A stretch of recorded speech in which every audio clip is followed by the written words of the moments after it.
Bonjour. Dans la séance précédente, on a vu la définition d'un rectangle, d'un losange et d'un carré.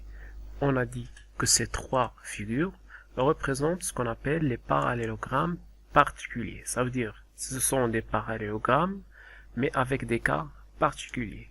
Pour le rectangle, on a dit que c'est un parallélogramme qui possède un angle droit.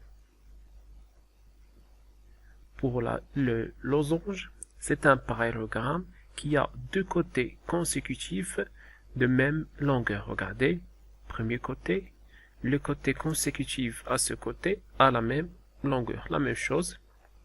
Ce côté avec son côté consécutif ont la même longueur et ce côté avec son côté consécutif ont la même longueur. Pour un carré, on a dit que c'est à la fois un rectangle et c'est à la fois un losange. Ça veut dire qu'il possède un angle droit, mais aussi les deux côtés consécutifs ont la même longueur. Maintenant, on va voir la propriété des diagonales pour le rectangle, pour le losange et pour le carré. Donc, d'abord, pour le rectangle, les diagonales d'un rectangle ont la même mesure. Ça veut dire si vous avez un rectangle, sachez bien que les diagonales de ce rectangle ont la même mesure.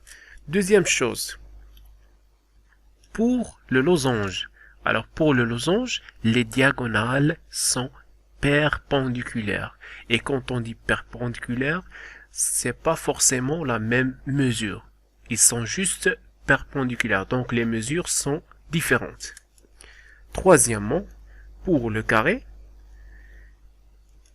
puisqu'on a dit dans la définition d'un carré, c'est à la fois un rectangle et à la fois un losange, donc c'est à la fois les diagonales ont la même longueur et sont perpendiculaires. Donc les diagonales d'un carré sont perpendiculaires et de même longueur.